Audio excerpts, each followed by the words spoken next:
Hello dear, स्वागत है आपका अपने चैनल तैयारी जीत में। फाइनली आपका जो रियल पेपर है 100% वो आपका यहाँ पर आ चुका है।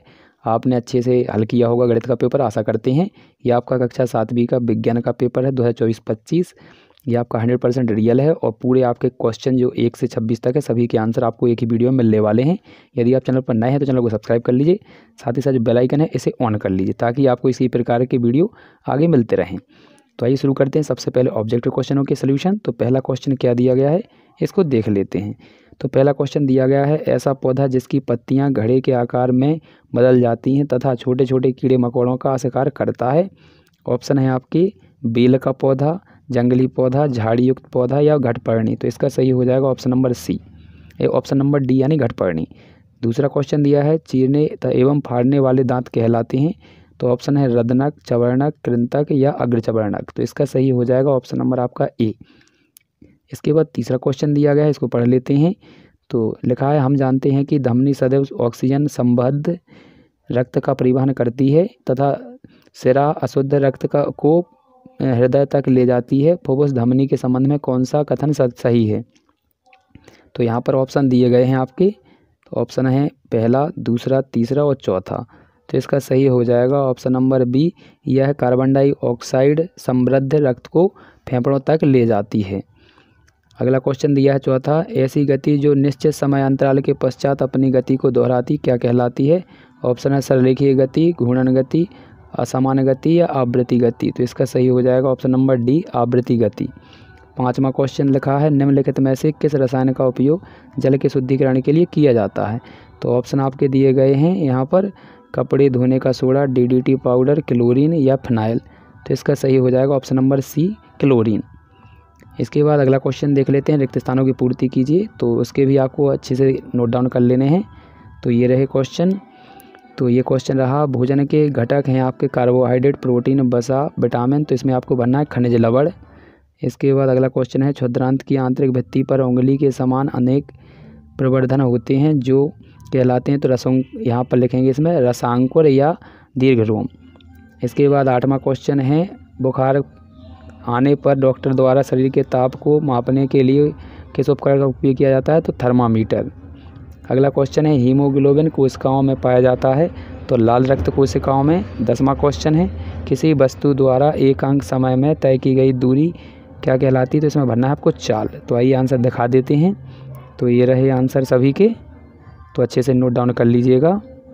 तो पहले में आपको भरना है खनिज लवण, दूसरे में रसांकुर, तीसरे में आपको थर्मामीटर, चौथे में आपको लाल रक्त और पाँचवें में आपको भरनी है चाल। अगला क्वेश्चन देख लेते हैं। 11 से लेकर आपके दिए गए हैं, ये 2-2 नंबर के आपके क्वेश्चन होने वाले हैं। तो इनको देख लेते हैं। पहला क्वेश्चन लिखा है, सहजीवी संबंध किसे कहते हैं? दूसरा है यहाँ पर आमाशय की संरचना कैसी होती है? और तीसरा है आपका क्षारक किसे कहते हैं? तो आइए इनके आंसर दिखा देते हैं आपको एक एक से। तो ये रहे क्वेश्चन ऊपर और यहाँ पर इनके आंसर नीचे आपको दिखा देते हैं। तो पहले क्वेश्चन का आंसर है, जब कुछ जीव एक साथ रहते हैं और आश्रय और पोषक तत्वों का साझा करते हैं तो इसे क्या कहते हैं? सहजीवी संबंध कहते हैं। आमाशय का आकार कैसा होता है? तो संरचना। तो आमाशय आहार नली का एक अंग है, यह एक थैली के आकार का होता है। इसके बाद अगला क्वेश्चन है, क्षारक किसे कहते हैं? उदाहरण से स्पष्ट कीजिए। तो यहाँ पर लिखेंगे, वे पदार्थ जिनका स्वाद कड़वा होता है और जो लाल लिटमस पत्र को नीला कर देते हैं क्षारक कहलाते हैं, जैसे NaOH और KOH। अगला क्वेश्चन है आपका, यहाँ पर देख सकते हैं। तो यहाँ पर 14वां क्वेश्चन है, गर्मी के दिनों में पसीना अधिक निकलने पर कपड़ों पर सफ़ेद धब्बे क्यों बन जाते हैं?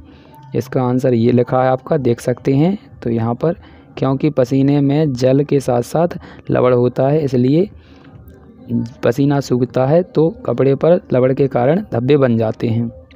अगला क्वेश्चन देख लेते हैं, 15वां क्वेश्चन। तो ये रहा 15वां क्वेश्चन। यहाँ पर पादपों में जनन के प्रकारों का नाम लिखना है। तो इसका लिखेंगे, पादपों में 2 प्रकार का जनन होता है, अलैंगिक जनन और लैंगिक जनन। अगला क्वेश्चन है आपका, ह्यूमस किसे कहते हैं? तो ये रहा। तो यहाँ पर इसका आंसर लिखेंगे आप, वनस्पति तथा कीड़े मकोड़े व जीव जंतुओं के सड़े गले अंश मिट्टी में मिल जाते हैं, उन्हें क्या कहते हैं? हम ह्यूमस कहते हैं। अगला क्वेश्चन देख लेते हैं, 17वां क्वेश्चन। तो यहाँ पर ये 17 से लेकर 22 तक क्वेश्चन दिए गए हैं, 3-3 नंबर के। तो आइए इनके आंसर आपको दिखा देते हैं। तो ये रहा क्वेश्चन नंबर पहला आपका 17वां। तो इसका आंसर देखिए, क्योंकि गहरे रंग के वस्त्र अधिक ऊष्मा का अवशोषित करते हैं जबकि हल्के रंग के वस्त्र कम ऊष्मा को अवशोषित करते हैं। अगला क्वेश्चन लिखेंगे, कारखानों के अपशिष्टों को जलाशयों में प्रवाहित करने से पहले उदासीन क्यों किया जाता है? तो आइए इसका आंसर दिखा देते हैं। क्योंकि कारखानों के अपशिष्ट में अम्लीय एवं क्षारीय दोनों प्रकार के पदार्थ होते हैं जो जलीय जीवों को हानि पहुंचाते हैं। नेक्स्ट क्वेश्चन है आपका, परागण किसे कहते हैं? परागण के प्रकारों के नाम लिखना है। तो ये रहा। तो पराग कणों का परागकोश से पुष्प के वर्तिकाग्र पर पहुंचना परागण कहलाता है। इसके प्रकार हैं स्वपरागण एवं परपरागण। इसके बाद अगला क्वेश्चन है आपका 20वां, 19 तक देख लिए हैं। तो ये 19 का क्वेश्चन का आपका आंसर था। इसके बाद ये 20वां है। तो 20वें क्वेश्चन को देखेंगे। ये लिखा है, रेखा गति एवं वृत्तीय गति को उदाहरण सहित समझाना है। तो ये यहाँ से लिखेंगे, रेखिक गति में कोई वस्तु किसी सरल रेखा में गति करती है जैसे पत्थर का गिरना, जबकि वृत्तीय गति में कोई वस्तु वृत्ताकार पथ पर गति करती है जैसे पंखे का चलना। अगला क्वेश्चन है आपका यहाँ पर, तो यहाँ पर लिखा पेड़ों का महत्व लिखना है। तो यहाँ पर ये आंसर रहा, इसको अच्छे से नोट डाउन कर लीजिए। वे हमें ऑक्सीजन देते हैं, वातावरण को शुद्ध करते हैं और यहाँ पर जलवायु को संतुलित रखते हैं, मिट्टी के संक्षारण को रोकते हैं। इसके बाद अगला क्वेश्चन है आपका 22वां क्वेश्चन, अपांग क्या है? तो यहाँ पर इसका लिखेंगे और महत्व का उपयोग बताना है। तो यहाँ लिखेंगे, अपांग एक ठोस अपशिष्ट होता है जिसे जल के संशोधन के समय प्राप्त किया जाता है। शुष्क अपांग का उपयोग खाद के रूप में किया जाता है। तो ये अच्छे से नोट डाउन कर लीजिए। इसके बाद अगला क्वेश्चन देखते हैं 23वां। तो ये रहा क्वेश्चन नंबर 23वां। तो 23 से यहाँ से लिखेंगे 23, 24, 25, 26 देख लीजिए। अब इनका आंसर भी दिखा देते हैं आपको। तो ये रहा क्वेश्चन हमारा 23वां, लोहे पर जंग लगने की क्रिया का रासायनिक समीकरण। तो ये रहा Fe2O3। यहाँ पर इस प्रकार से लिखेंगे Fe, यहाँ पर Fe लिखना है।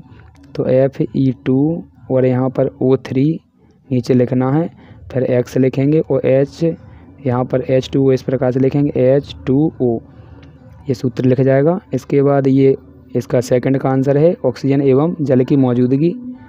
नेक्स्ट क्वेश्चन लिखेंगे, जाइलम क्या है? तो जाइलम पौधों में मौजूद एक संवहनी ऊतक होता है। यह जड़ों से पानी एवं खनिजों को पौधों के अन्य शेष भागों या हिस्सों तक पहुंचाता है। नेक्स्ट क्वेश्चन है आपका यहाँ पर, विद्युत धारा के चुंबकीय प्रभाव को उदाहरण सहित बताना है। तो ये रहा क्वेश्चन 25 का। तो इसको अच्छे से लिख लीजिएगा। तो यहाँ पर लिखेंगे, जब किसी तार में विद्युत धारा प्रवाहित होती है तो वह चुंबक की भांति व्यवहार करता है। इसे विद्युत धारा का चुंबकीय प्रभाव कहते हैं। उदाहरण है आपका, विद्युत धारा का उपयोग चुंबकों के निर्माण में होता है। अब इसका चित्र भी बनाना है। तो ये रहा चित्र को देख लीजिए अच्छे से। तो ये इस प्रकार से आपको चित्र बना लेना है इस वाले में। और लास्ट में क्वेश्चन आपका दिया गया है, तो इसको भी दिखा देते हैं। वास्तविक प्रतिबिंब एवं अवास्तविक प्रतिबिंब में यानी आभासी प्रतिबिंब में 3 अंतर बताने हैं। तो ये रहे, तो इनको अच्छे से नोट डाउन कर लीजिएगा। और यहाँ पर देखिए, ये है आपका वास्तविक प्रतिबिंब को पर्दे पर लिया जा सकता है, इसको पर्दे पर नहीं लिया जा सकता है। यहाँ पर वास्तविक प्रतिबिंब सदैव उल्टा होता है, ये हमेशा सीधा होता है। वास्तविक प्रतिबिंब दर्पण के आगे बनता है और ये हमेशा कैसे बनता है? पीछे। आशा करते हैं आपने पूरे क्वेश्चनों को देख लिया होगा। तो मिलते हैं अगले वीडियो में।